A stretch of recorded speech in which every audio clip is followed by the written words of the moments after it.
Hello and welcome to Haunted Montreal's Spooky Story Sessions. I'm your host, Holly Rhiannon, and today I'm going to tell you all about the old Royal Victoria Hospital.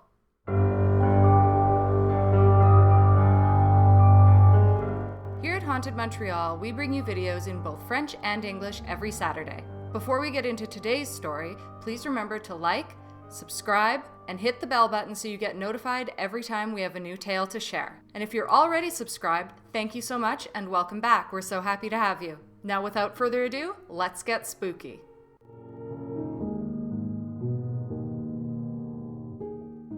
On the eastern slopes of Mount Royal sits the abandoned Royal Victoria Hospital, a dark, creepy, and imposing structure. Built in 1893 in the Scottish baronial style, the hospital operated for well over a century before finally shuttering and relocating in 2015. The Royal Victoria witnessed tens of thousands of deaths over its lifespan, and rumors suggest that the old buildings had simply become too haunted for patients to recover in peace. Fondly nicknamed the Royal Vic, the hospital was established because Montreal did not have any English-language health facilities at the end of the 19th century. The costly venture was covered by the financial contributions of two wealthy Scottish immigrants, Donald Smith and George Stephen. Set on 18 acres of land, the hospital was designed by prominent British architect Henry Saxon Snell and built with Montreal limestone. The vast medical compound was constructed to cater to the needs of the sick of all races and creeds and to provide training for nurses. Over the years, the philanthropy of many prominent members of Montreal's English-speaking community helped make the hospital a major center of healthcare and learning. Some of the city's most talented doctors and surgeons worked there, including John McCrae, author of In Flanders Fields. In 1920, the Royal Vic became a medical research institute attached to McGill University, leading to the first organ transplant in the British Commonwealth, which was performed here in 1958. The hospital has a long list of medical accomplishments. Presently, the Royal Vic is part of the McGill University Care, or MUHC, network, a conglomeration of hospitals and health services. In 2015, the MUHC relocated the Royal Vic as a facility and merged it into the new Glen Super Hospital in NDG, leaving the original limestone buildings on the slopes of Mount Royal abandoned. Indeed, one of the reasons for the move is because the hospital was said to be too haunted. In the past, visitors would sometimes report seeing apparitions of former patients wandering the hallways wearing antiquated hospital gowns from the late 1800s. Disembodied voices and phantom footsteps could sometimes be heard echoing down hospital corridors. Buzzers would often go off in empty rooms, summoning nurses to non-existent patients. Strange light anomalies, such as floating orbs and flickering lights, were also known to appear on occasion. It was said that the dead passed away here, they just didn't move on. Some patients had very strange and frightening experiences at the old Royal Victoria Hospital. According to various testimonials, it was not exactly the best hospital for peace of mind while trying to recover. One particularly squeamish woman was a surgery patient in 1996.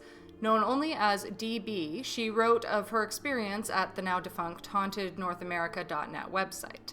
DB disliked hospitals and wasn't pleased when she heard rumors of hauntings at the Royal Vic. Following her surgery, DB had several bizarre experiences at the hospital. She testified that in bed, she woke up in a huge pool of blood. Thinking her stitches had opened, she rang the nurses. One nurse came, then a second, then a third. They were baffled. Her bandage was intact, no blood was anywhere on her skin, so they decided to remove the bandage, thinking perhaps there was a leak somewhere around it. Once they removed it, everything was fine. DB wasn't bleeding from anywhere. It was extremely strange. While her entire body showed no sign of bleeding at all, her pajamas and bed were full of blood. Later, after some tests, the doctor found she had anemia and a dangerously low hemoglobin count requiring a 2-pint blood transfusion. Despite being disturbed, DB described the uncanny experience as a good thing, stating, "For some odd reason, it may have saved my life." During her recovery period, she had another paranormal experience. DB had to visit the nurse's station for a follow-up procedure. She wrote how there she was, walking in the hall, just a little walk up and down, minding her own business. She never chatted with anyone on that floor. Then suddenly, this old lady was standing beside one of the doorways of a room holding onto an intravenous pole. The old lady spoke to DB, saying, "You really want to get out of here, don't you?" DB was a little freaked out by what the old woman said because she had never seen her before and didn't see her after, and there was no possible way she could have known what DB was thinking. DB noted that a strange feeling went through her. It was like she knew that she just shouldn't be talking to or responding to this woman at all. The nurse's station was close by, and she clarified that it was more like a feeling that the nurses shouldn't see her talking with this woman. So DB just nodded her head slightly. The old lady then advised DB, "Straighten your back and walk as fast as you can in front of the nurse's station. It's going to hurt, but then you'll be out in no time." DB took a deep breath, pulled herself up straight, and walked the dozen steps to the nurse's station as fast as she could. While the procedure didn't hurt real bad, DB was pleased when that afternoon a doctor came to see her. He told her that she could go home, which surprised her because she had not been due to be released for several days. DB credited her early release to the old woman's advice. Indeed, she began to think of the old lady as a ghost, stating, "Back at home, I couldn't understand why I never talked to her. I felt like if I had talked to her, the nurses would have seen me talking to a wall." A few months later, DB had to go back to the Royal Victoria Hospital for a routine follow-up, but her appointment was on another floor. At the time, there was construction in the hospital that affected the elevators. As DB was going up to the floor where her appointment was scheduled, the elevator suddenly stopped at the floor where she had encountered the ghostly old woman. When the doors opened, DB was startled when she spotted the same intravenous pole in the exact location where she had first encountered the mysterious lady. "It was just weird," wrote DB, like some sort of reminder. DB's bizarre story was one of many that plagued patients and staff over the years at the Royal Victoria Hospital.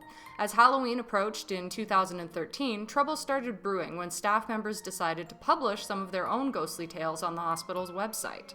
On October 30th, the Royal Vic announced, "In the spirit of Halloween this week, we would like to share some chilling ghost stories that were submitted by our MUHC staff."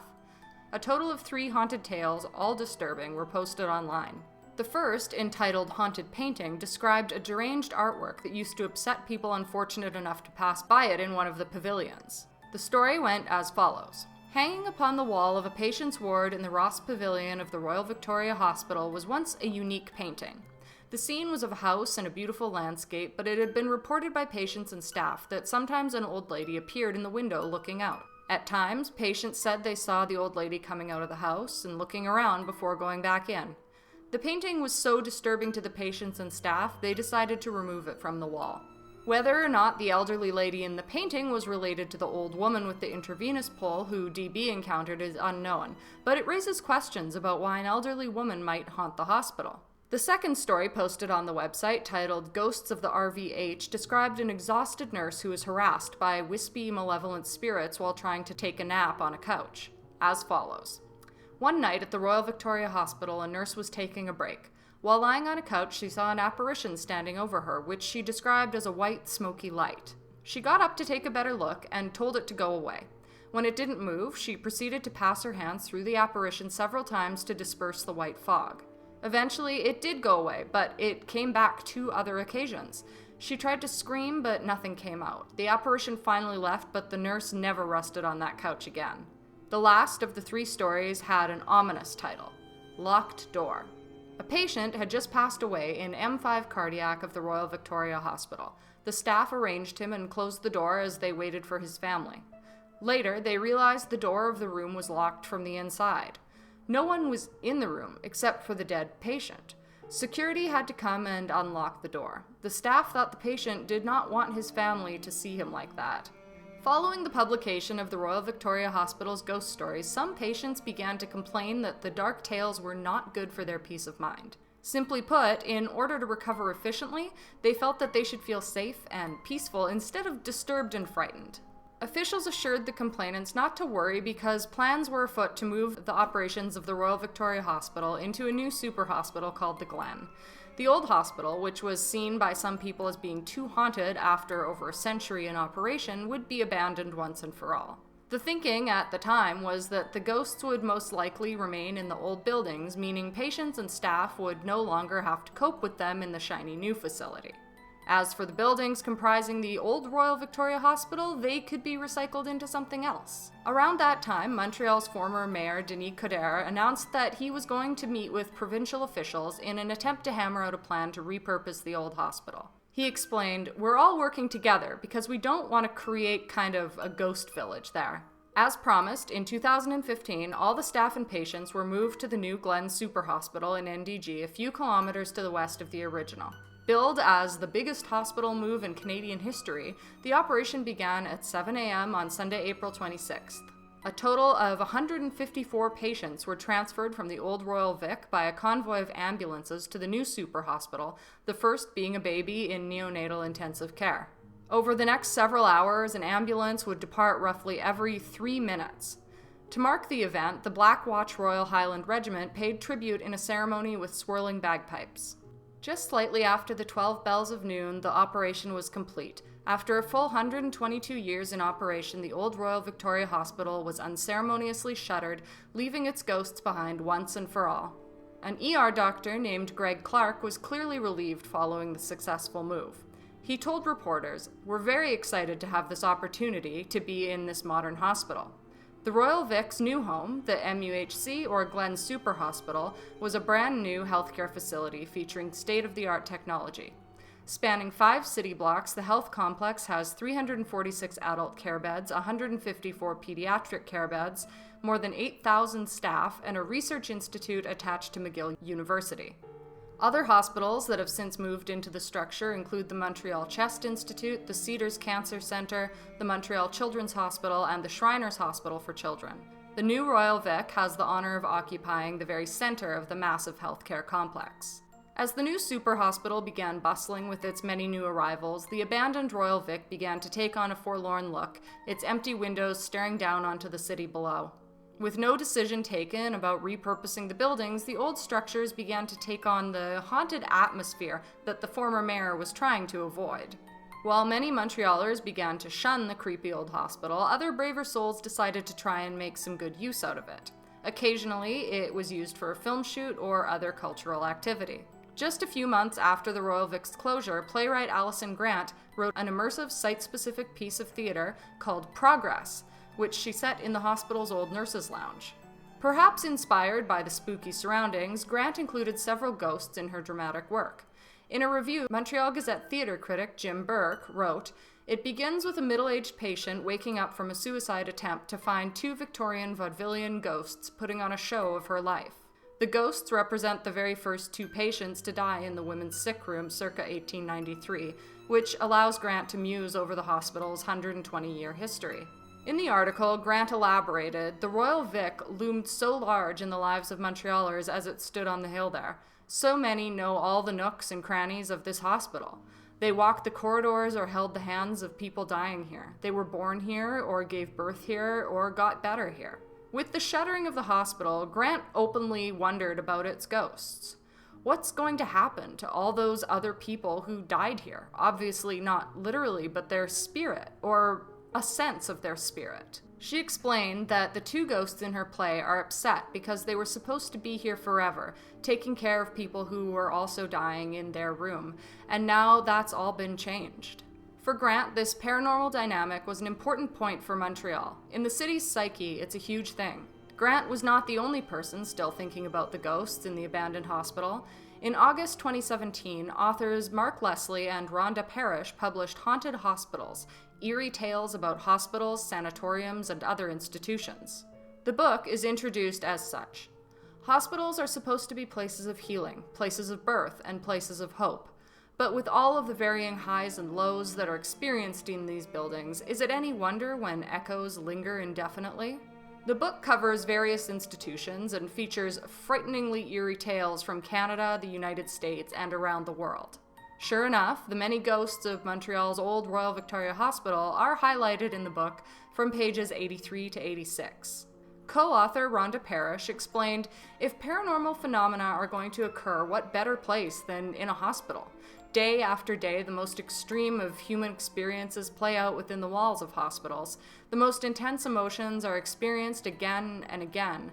Birth, death, trauma, suffering. Furthermore, if human spirits are trapped on this earth by trauma, disturbance, or unfinished business, what better location than a hospital to forge the chains that hold them there?" With so much buzz about the haunted hospital, Radio Canada sent an urban chronicler to investigate. Just before Halloween in 2017, Hugo Lavoie was given the assignment to explore the underside of the old Royal Vic for a French language program called Gravaux le Matin. The segment was titled Visit to the Tunnel of Death at the old Royal Victoria Hospital. Accompanied by Dr. Jonathan Meekins, who is now in charge of heritage at the old Royal Vic, and conservator Alexandra Kirsch, Hugo Lavoie began his visit in the former emergency room of the old establishment. Wanting to recreate the experience of a patient dying, Lavoie was then taken to the now empty resuscitation chamber and then an old surgery room. He mused, "When things go wrong, we die and then are brought to the autopsy room. You have to go down to the basement to go through the infamous corridor. It's a bit disturbing." His next stop was the infamous Tunnel of Death. When the hospital was in operation, the Tunnel of Death was a very busy place. When a patient died, the corpse was placed in a large box and was then transported through the macabre tunnel, passing under University Street to the autopsy room at the Institute of Pathology. "If you don't feel a sense of worry in this tunnel," said Dr. Jonathan Meekins, "you have a level of courage or imbecility that is unavoidable." Now that the Royal Victoria Hospital is abandoned, the buildings, tunnels, and grounds are spookier than ever. For years, nobody knew what was in store for the old Royal Vic, but the adjacent McGill University set its sights on it, purchasing it and unveiling their plans for the building in 2021. The university will be expanding its campus to increase space for teaching and research. McGill hopes to create a state-of-the-art living laboratory for new ways of working, collaborating, and tackling complex problems. The university even created a slick video of their proposal to take over and integrate the old hospital buildings and grounds into its campus. The plan is to preserve the hospital's heritage while opening up green spaces, improving access to Mount Royal, and reducing the height of some of the more modern buildings to allow for a better skyline. An impressive glass atrium is also in the cards. With a predicted construction end date of 2028, it will be a while until we can get a look at the final results. Until then, only one thing is certain. McGill has not just purchased a collection of old hospital buildings. It has also inherited a haunted legacy and, of course, the ghosts that come along with it. Are you a Montreal resident or perhaps a tourist who's had a strange experience at the old Royal Victoria Hospital? If so, we'd love to know. As always, we want to hear your theories on what could be happening here.